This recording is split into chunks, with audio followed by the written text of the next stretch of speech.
Јосип Броз Тито влезе во историјата на 20. век како еден од водечките светски политичари. Личност која во својот долг и бурен живот ги преживеа двете светски војни. Успешно ја предводеше Народно-ослободителната војна на Југославија и стана втемелувач на новоуредената југословенска држава врз федеративен принцип. Начело на оваа втора социјалистичка Југославија, како председател, маршал, врховен командант на Југословенската народна армија и лидер на единствената политичка партија, Комунистичката партија, остана до крајот на својот живот. При тоа како еден од балканските лидери, во миговите кога требаше конечно да се разреши македонското национално прашање, имаше важна улога која беше поврзана како со реализација на програмата на КПЈ во однос на националното прашање на внатрешен план, така и според интересите на големите сили на надворешен план. Гледано од денешен аспект, од една нова историска дистанца, а пред се заради откривањето на нови документи, особено од неговиот личен фонд и фондот на Сталин во Советскиот сојуз, историската наука е должна да ги стави на преоценување одделни моменти од Титовата дејност во кои провладувале партиската пропаганда и дневната политика, а не доблеста на науката.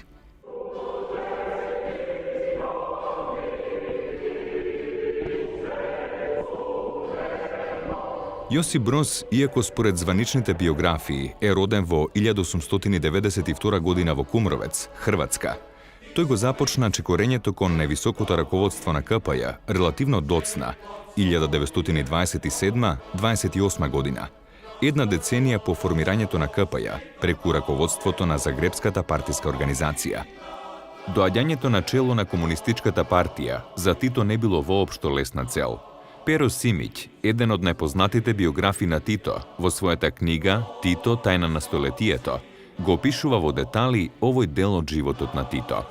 Во тие времења, освен додворувањето кон Сталин и докажувањето кој е поголем комунист во Москва, најголем дел од југословенските комунисти, кои претендирале за генерален секретар на Комунистичката партија на Југославија, се подкажувале и давале информации еден за друг. Покажувањето со прст кон другите никому од нив не му помогнало да извлече жива глава од советското осило, а на Тито токму тоа му помогнало да напредува секој ден и во секој поглед. Првата страница од таа најмистериозна фаза од животот на Тито е отворена на 4 март 1935 година, кога се сретнал со двајца кадровци од Коминтерната и давал информации, меѓу другите и за актуелниот секретар на Комунистичката партија на Југославија, Милан Горкиќ. Откако Горкиќ паднал во немилост на Коминтерната, лажно обвинет и стрелан во Москва во 1937 година, се отворил патот за избор на нов генерален секретар, а Тито веќе бил еден од повеќето кандидати.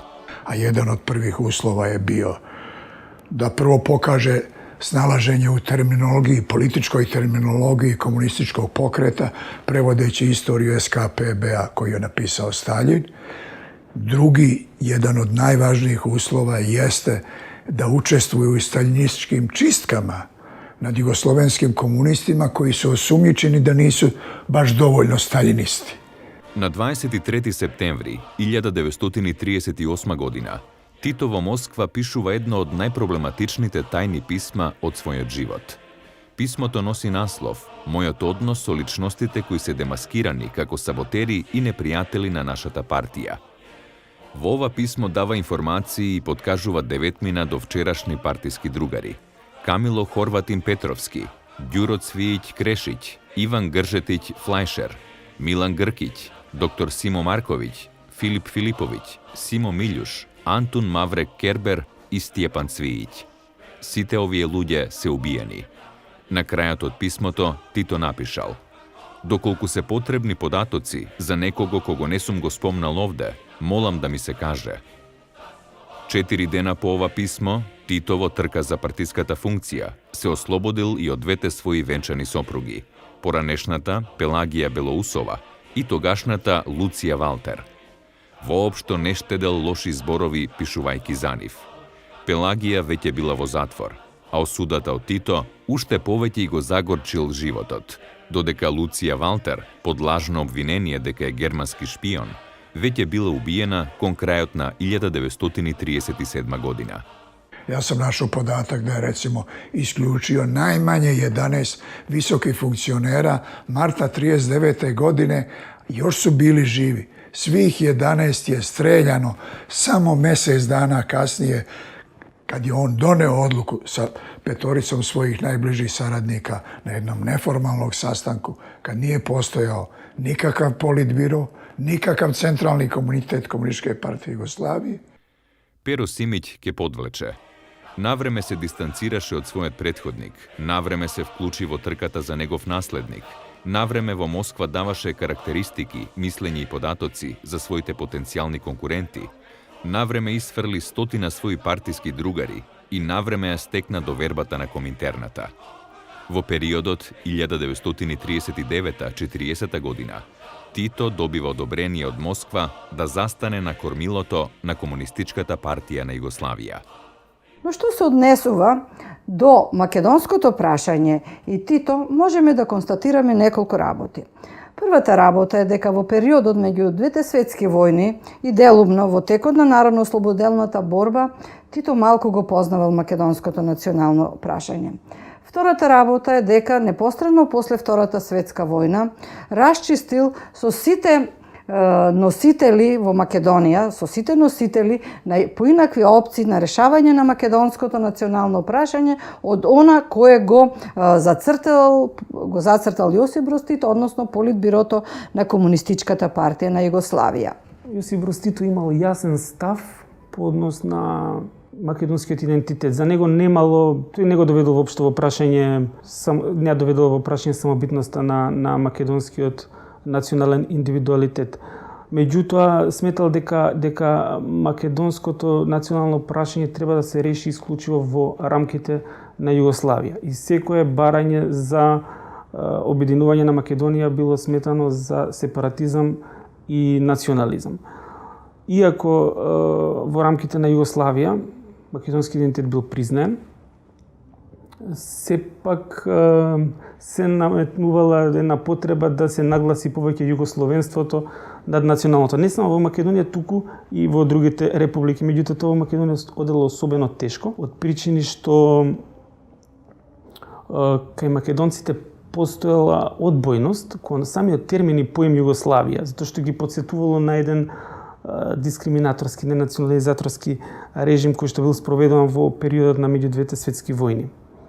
Па така создавањето на тој двоен идентитет како југословени и македонци не одел според планираното во Македонија. Тоа може да се види и од подоцна од пописите, каде што еден незначителен дел од македонците се декларирале како југословени. Јосип Броз Тито влезе во македонската политика и македонската историографија, која се создаваше во времето на еднопартискиот комунистички период, како личност која меѓу југословенските комунисти имала најголема улога во решавањето на македонското национално прашање. Се разбира дека тоа беше резултат на добро организирана партиска агитација и пропаганда, која требаше да ја задоволи амбицијата на Тито, тој да се представи како омилен водач на сите југословенски народи. Од друга страна, тоа се должеше и на сервилноста на пројугословенски ориентираните партиски кадри во Македонија во текот на народно-ослободителната борба, но особено по завршувањето на војната и за време на уредувањето на внатрешните партиско-политички односи во Асномска Македонија, кога на раководството на КПЈ му беа потребни нови кадри кои ќе ја величаат личноста и делото на Јосип Броз Тито.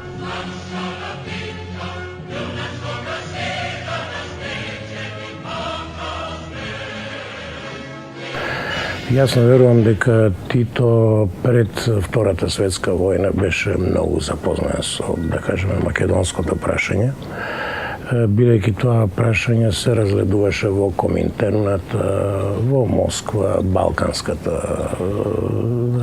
секција на комунистичките партии. Меѓутоа, исто така е сигурно дека кога тој дојде на чело на КПЈ 37-та година, некаде бил детално запознат со тоа прашање. Второ што треба да се истакне е дека тој ги прифати одлуките на големата четворка од Јалта и Техеран, околу поредокот во Европа по завршување на Втората светска војна и се држеше до тие одлуки. Имено во тоа договарање на големата четворка, односно во тоа време тројка, Сталин, Рузвелт и Черчил, Југославија, која требаше да се реконструира по Втората светска војна, остана во границите, може би со некои корекции кои ги имаше и претходното кралство Југославија, и второ таа беше поделена 50-50 како интересна зона, и тоа по половина на исток и на запад, односно на СССР тогашен и на западните сојузници. Ова битно влијаеше на историјата на Македонија, на модерната историја на Македонија, затоа што не ги зема во обзир позицијата, статусот и интересите на македонското малцинство во соседните земји, пред се во Грција и во Бугарија, а тие пак речиси беа 100% поделени блоковски. Тоа имаше многу негативно влијание врз обединувањето на Македонија, која беше една исконска желба на овој народ и неговите прогресивни ослободителни сили и слично. Да се направи еден пресек за оно што значи Тито за Македонија, можеме да го гледаме од две страни.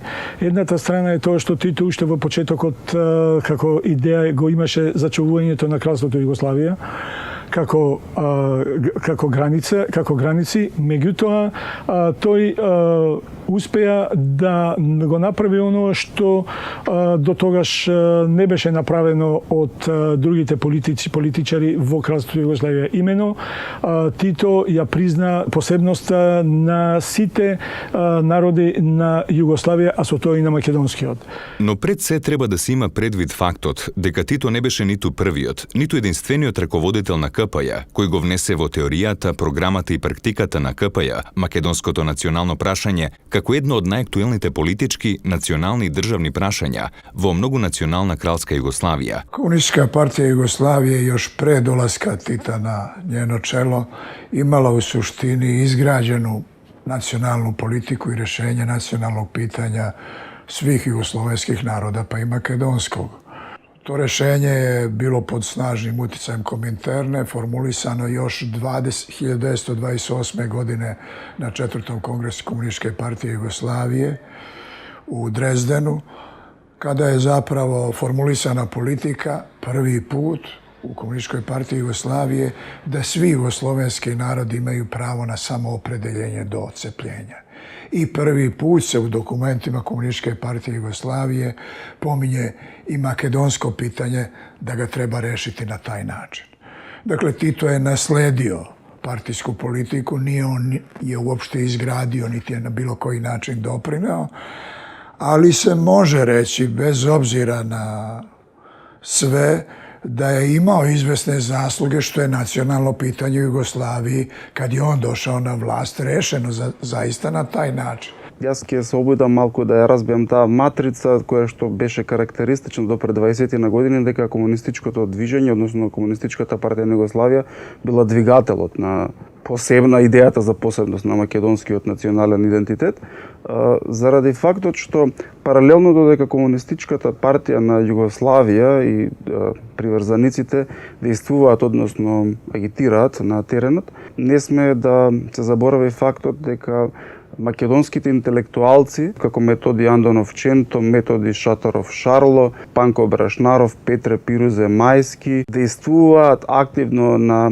теренот и не пропуштаат можност да ја истакнат посебноста на македонците, односно на македонскиот народ. Јосип Броз во периодот од 1928 до 1934 година поминува во затвор, без и да биде информиран, а камоли да придонесува за актуелноста на македонското национално прашање и присуство на истото во форумите и документите на КПЈ. Дури од 1939 година, кога ги зацврсти своите позиции како генерален секретар на КПЈ, Тито имаше повеќе информации за она што бараа македонците, како се организираа и кои беа најгорливите прашања за нив. За разлика од Јосип Броз, Повеќе членови на раководството на КПЈ, меѓу кои Коста Новаковиќ, Триша Кацлеровиќ, Сима Милјуш, Сима Марковиќ, Моша Пијади и други, уште во 20-тите години на 20-тиот век, многу повеќе ја познаваа суштината на македонското национално прашање. Овие кадри учествуваа во дискусиите за правото на Македонија на самоопределување, обединување и државност, дури за самостојност и независност, како и за економско-социјалните прашања, за надминување на лошата безбедносна положба во Македонија, поради српската асимилација и денационализација. Јас би сакал да го истакнам Коста Новаковиќ, тој е член на Комунистичката партија на Југославија, предходно и на Српската социјалдемократска партија и српски револуционер, кој што издава една брошура насловена како Македонија на македонците, земјата на земјоделците, во 1924 година, во која што вели на Балканскиот полуостров или на Балканот никога нема да има мир се до оној момент додека Македонија е поделена. Во моментот кога Македонија ќе се обедини, ќе стане независна, тогаш ќе настане мир на Балканот. Сима Милјуш, во дискусиите кои се водеа во текот на 1923 година, најмногу во теориските објаснувања се доближи до ставот за постоење на оделен македонски народ, кој има право на свое самоопределување и државност. Резолуцијата на националното прашање во Југославија и резолуцијата за македонското и тракиското прашање, кои беа усвоени на 4-та земска конференција на КПЈ во почетокот на јануари 1924 година, беа резултат на сите напори и на македонските социјалисти и комунисти од постарата генерација. Панко Брашнаров, Стефан Попиванов, Тодор Зогравски, Петар Георгиев. Во споменатите документи, на Македонија се признаваше правото на самоопределување, обединување и создавање на посебна македонска држава република, право кое речиси низ целиот период меѓу двете светски војни не се изоставаше. Во тоа време македонските револуционери, комунисти, патриоти, студенти, интелектуалци Лазар Соколов, Кирил Милјовски, Кочо Рацин, Петре Пирузе Мајски, Методи Андонов Ченто, Страшо Пинџур, Кузман Јусифовски Питу, Вера Ацева, Нада Богданова, Славка Фиданова, Александар Христов, Киро Глигоров и многу други низ градовите во Македонија, јавно на културни приредби за одбележување на значајни дати и настани од македонската историја, ја дополнуваа и афирмираа македонската национална програма, со нагласување на македонскиот национален идентитет и правото на употреба на својот мајчин македонски јазик и државност во рамките на Југославија или надвор од неа, со самоопределување до отцепување. Комунистичката партија на Југославија во тоа време беше единствена партија во илегала која што го признаваше македонецот како посебен ентитет и тоа едноставно го врза македонецот, оној малку посвесен, напреден работнички па и интелектуален елемент од Македонија кој се школуваше надвор од просторите на Македонија во Белград, Загреб и други места да се вклучат во тогашното напредно работничко и веќе појавено комунистичко движење. Македонските патриоти особено ќе се приклучат кон Комунистичката партија на Југославија непосредно пред Втората светска војна, кога фактички и условите беа најповеќе созреани за да тој се обедини и тргне по патот да формира сопствена држава. Македонија беше поделена, еден дел беше окупирана од Бугарија како награда за бугарската верност кон нацифашизмот и Хитлер и од друга страна еден помал дел во Западна Македонија беа приклучени кон фашистичка Италија. Во покраинското раководство во Македонија во тоа време го раководи Методија Шаторов Шарло. Тој е една исклучителна личност од македонската историја, докажан македонец, кој што можне рано ќе му се спротистави на Јосип Броз како секретар на Централниот комитет на Комунистичката партија на Југославија. Шарло пред се бил човек на кој на душата му лежало решавањето на македонското прашање. И тој може би единствен од македонските комунисти кои биле во Коминтерната бил деклариран како Методија Шаторов Шарло, македонец од Прилеп.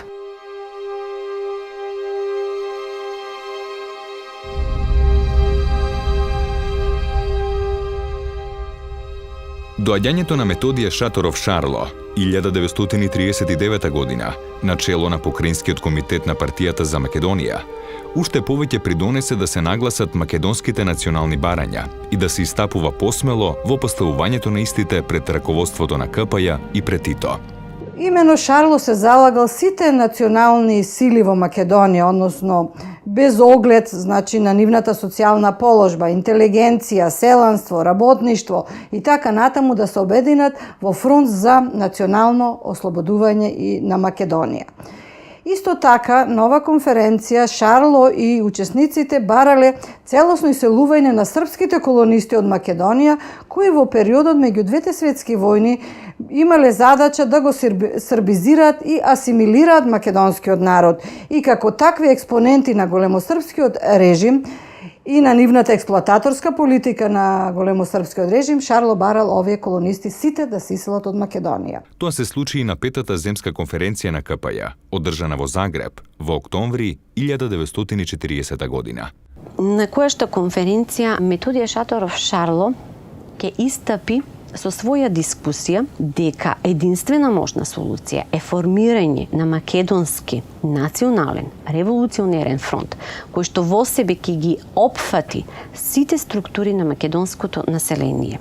Уште едно значајно прашање во неговата дискусија ќе предизвика една широка, жестока полемика, а тоа е прашањето со земјиштето, односно со правото на собственост. Вели, македонскиот народ и земјоделец досега го нема стекнато право на свое собствено земјиште.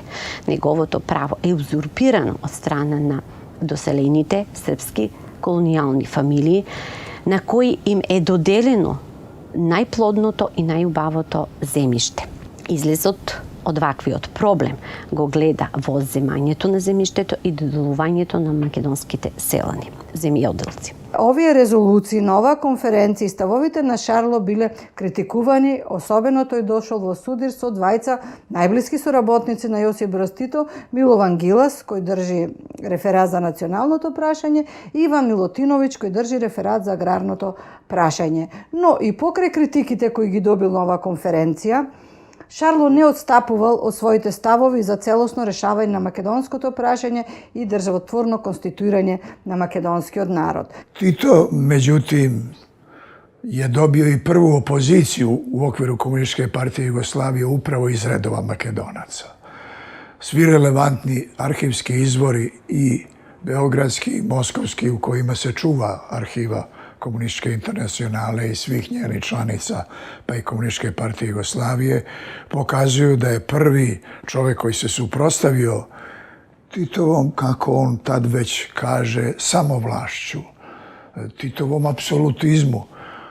Bio je Šatorov, Šarlo Šatorov, koji već i u dokumentima početkom 1941. godine, dakle samo pola godine posle Titovog zvaničnog ustoličenja za šefa Komunističke партije Југославија. Се поевидентното настојување на Методије Шаторов Шарло да го стави акцентот токму на ослободувањето, обединувањето и независноста на Македонија по априлската војна 1941 година и новата окупаторска поделба на Македонија го предизвика Тито во заклучоците од мајското советување на КПЈ во јуни 1941 година по однос на задачите на македонските комунисти да го напише следното: Задача на македонските комунисти е да ги соберат народните маси во борбата против насилното припојување и делење на Македонија, а за слободно национално определување на македонскиот народ и за негова национална независност и слобода.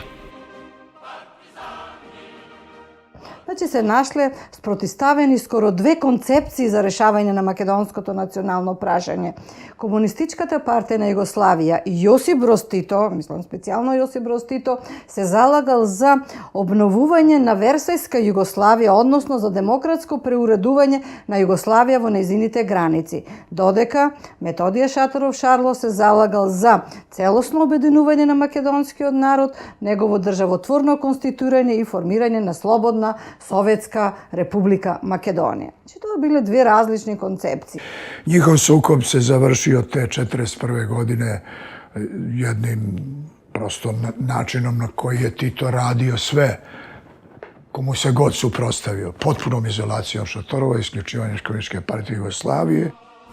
Еден од најблиските Титови соработници за време на војната, Милован Гилас, многу подоцна, во 1991 година, запрашан за пресметката со Шарло во 1941 година, ке изјави дека се што се говорело за Шарло, дека тој бил предавник, не е точно. дека со лаги и клевети се водела хајка против Шарло, кој бил македонец и по име, и по срце, и по душа.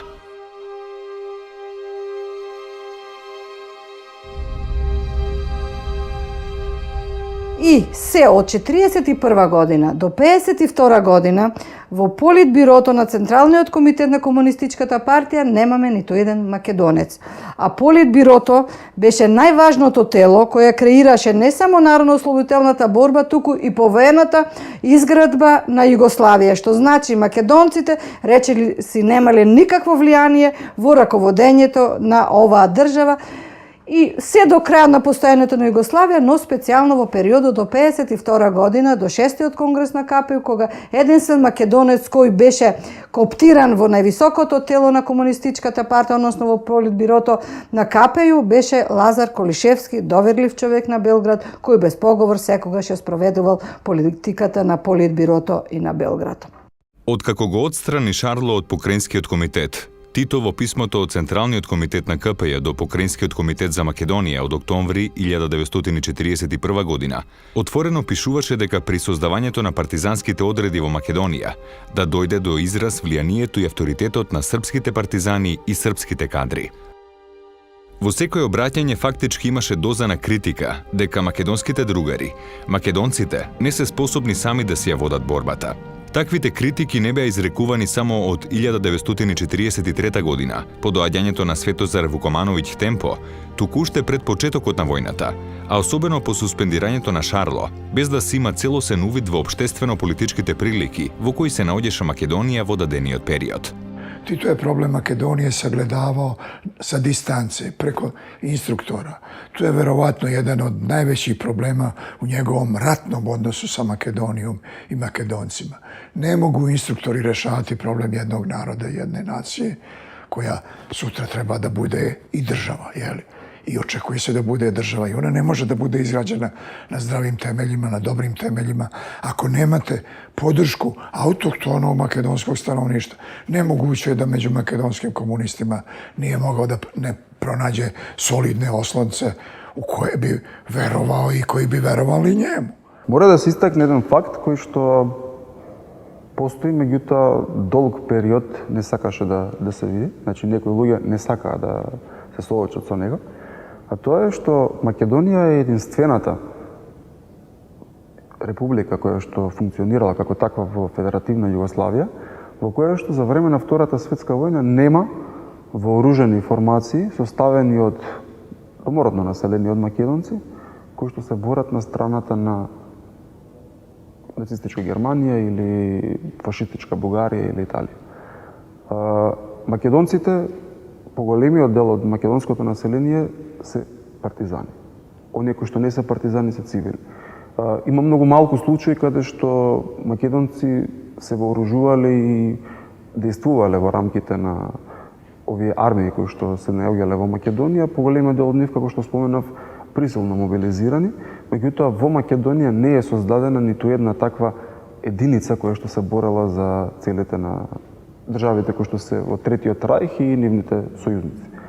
Во ист период кога македонците сите вклучени во тоа партизанско движење, во Словенија има создадена формација која што се вика Словенска домобрана или домобрани, во Хрватска действуваат усташите, в Србија, Босна, Црна Гора се четниците, на Косово е создадена СС дивизија која што е наречена Скендербек, во Босна е наречена, има уште една таква СС дивизија која што е наречена Ханџар, со делот населението кој што има германско потекло, делови на Хрватска, Војводина, Унгарија и Романија е создадена СС дивизија Принц Еуген.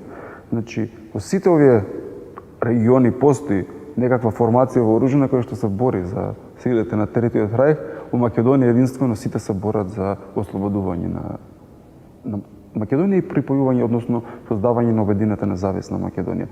Тоа е еден факт кој што мора да се истакне заради тоа што тоа е само доказ дека македонците сами си ја изборија победата и сами го остварија тоа што го живееме денес. За жал, само едниот дел од поделена Македонија. Во тој дух, македонското национално ослободително движење од самиот почеток е автономно и самостојно, но е под постојан притисок од страна на Централниот комитет на Комунистичката партија на Југославија тоа да влезе во рамките на југословенските антифашистички движења. Имено Централниот комитет на Комунистичката партија на Југославија сакал и Македонското национално ослободително движење да биде во нивни рамки за да може после војната да ја возобнови Версајска Југославија, но врз федеративен принцип и републикански принцип. Се поголемиот подем и развој на народно-ослободителното движење во Македонија кулминираше со крупни настани. Во тоа време, во крајот на февруари во 1943 година, како делегат на Централниот комитет на Комунистичката партија на Југославија и на Врховниот штаб, ќе дојде Светозар Вукмановиќ Темпо. Тој во Македонија ќе биде присутен во целиот тој период до конечното ослободување на Македонија, значи по завршните операции. Тој едноставно имаше задачи да ја контролира состојбата во македонското воено и политичко раководство. Тогаш ќе се случат и крупни настани не заради присуството на Темпо, туку заради степенот кој што го постигнаа македонските комунисти и патриоти. Тогаш ќе биде одржана во Тетово на 19 март првата седница на Централниот комитет. Буквално се формира прво македонско национално раководство, значи со македонци, македонска структура кој што има собствена визија. Во октомври месец ќе биде објавен и манифестот на главниот штаб, еден значаен документ со кој што за прв пат пред македонската јавност ќе биде обзнанета една програма и цел на народно-ослободителната борба едноставно на покретот.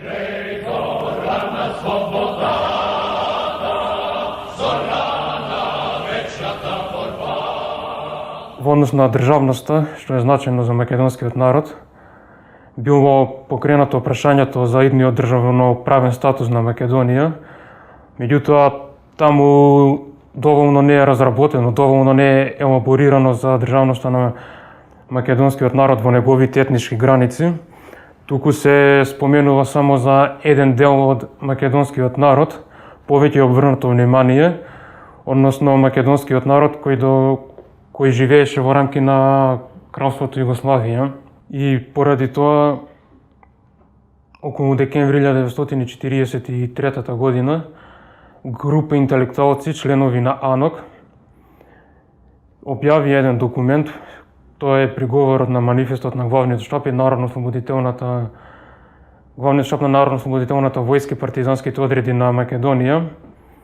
Нормално тој приговор има повеќе точки, но она што е најзначајно се наведува дека делумно ослободен македонски народ не значи и цела слобода на македонскиот народ во неговите етнички граници и државност, и дека македонското прашање не смее да се третира како југословенско, односно ги надминува тие југословенски рамки на решавање на македонското прашање, кое треба да се реши во една поширока Балканска федерација.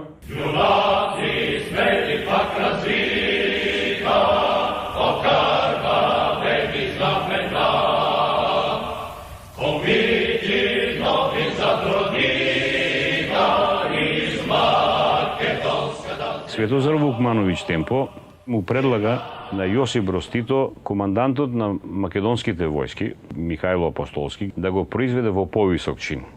Тоа Јосип Брос Тито и го прави. По првото заседание на АСНОМ завладува една еуфорија меѓу македонското раководство, воено и политичко раководство, меѓу македонскиот народ. Се почувствува духот дека Македонија веќе стана држава, се воведува македонскиот јазик, се воведуваат некои институции. Таму имаме ние президиум на АСНОМ, кое што има функција на влада. Војното раководство, национално раководство веќе си функционира, се формираат многу крупни единици. Ваквото самостојно делување на македонското раководство ќе дознае и Јосип Брос Тито. Тој ќе биде незадоволен од ваквата состојба, дури во една прилика тој ќе испрати една телеграма и ќе го повика во Белград на разговор. Михајло Апостолски не заминува во Белград. Едноставно тој останува тука и не сака да оди во Белград. Јосип Брос Тито упатува уште една дополнителна телеграма со која повторно го повикува во Белград на разговор и веќе Михајло Апостолски тука нема излез и тој мора да замине и во Белград заминува заедно со политичкиот комесар на главниот штаб Борко Темелковски и Лилјакот.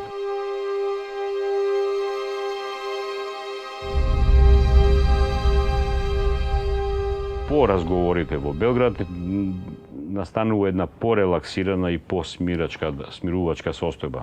Желбата и тенденцијата на македонецот да види собствена држава, да види обединета, значи да го види неговиот сограѓанин од Егејска Македонија, од Пиринска Македонија, во текот на Втората светска војна беше видлива. Таа видливост ја потврдуваат и членовите на англиската и американската мисија, кои што во своите дописки до нивните раководства кажуваат дека не е шега помислата македонците да се здружат во една држава самостојна обединета, и тоа нив ги загрижува. Таквата размисла се потврдува и на првото заседание на АСНОМ, кога имаме делегати ние од Егејска и од Пиринска Македонија. Поекстремно е на второто заседание веќе во декември 1944 година. Тогаш уште поекстремно се заприметува таа активност. Тито дури е загрижен, дури го прати и Кардели во Македонија да среди таа состојба, бидејќи осеќа дека може Македонија да изгуби од раце да му се лизне, заради долгогодишната, може да речеме и долговековната подчинетост на македонецот под турска управа, потоа под српска, па потоа бугарска и така натаму. Сега наеднаш кога избликува државноста на Македонија, македонеците едноставно присакува да сите делови на Македонија бидат обединети.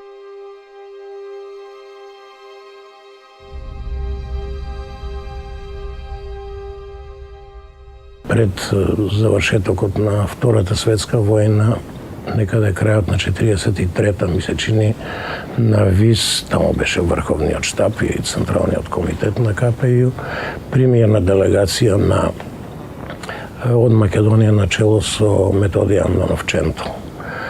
Според сите кажувања и сведоштва, тој разговор бил многу корисен и продуктивен. Ченто во таа прилика го поставил прашањето на обединувањето на Македонија, на трите дела на Македонија, при што Тито не бил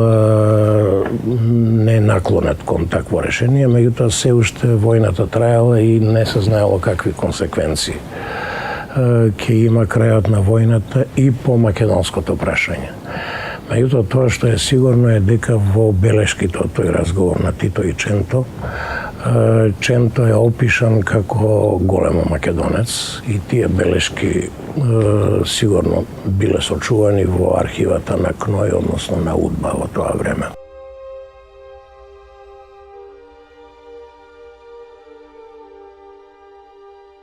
Tito organizuje ustanak, pre svega, jer mu je to sredstvo da dođe na vlast. Njemu je primarni ratni cilj osvajanje vlasti, a ne borba protiv okupatora. Da mu je borba protiv okupatora isključivi ratni cilj, on sa tim okupatorom ne bi sklapao sporazume. Titu nema nikakve dvojbe. To čak ni njegovi najveći obožavaoci, ako drže do sebe, ne bi mogli da osporavaju jer je tu dokumentacija nepobitna. Titu je ratni cilj bio osvajanje vlasti. On je tu odluku, zajedno sa svojim najbližim saradnicima, doneo upravo u Dubravi kod Zagreba oktobra 1940. godine, kada je inaugurisan zvanično za šefa Komunističke partije Jugoslavije. Na toj konferenciji jedan delegat iz Dalmacije, koja je bila prva na udaru italijanskog fašizma, jer su već delovi Dalmacije bili pripojeni Italiji, ostao recimo ostrvo Vis u sastavu Italije, još od Prvog svjetskog rata. Postavio je pitanje, taj čovjek se zvao Amulić, šta ćemo raditi ako nas napadnu fašisti? Tito nije odgovorio, nego je odgovorio Kardelj. A Kardelj je do kraja svog života govorio ono što Tito misli i zbog toga se jedini održao pored njega. Da je bilo kad pokušao da govori drugačije, prošao bi kao što su prošli svi drugi. Jel? Kardelj kaže, mi ćemo gledati da prvo oborimo vladu. Vladu Jugoslavije. Ovome je trebalo nekoliko minuta da shvati šta to znači, pa je postavio Amulić dodatno pitanje. A šta kaže ako to neprijatelj iskoristi pa okupira zemlju? Pa kaže, mi ćemo kritikovati buržoaziju što se ne bori dovoljno za napredno za odbranu zemlje, koja je inače već pokorena jer je neprijatelj iskoristio taj metež koji stvaraju komunisti da obore prvo vladu na koju napada fašistička Italija.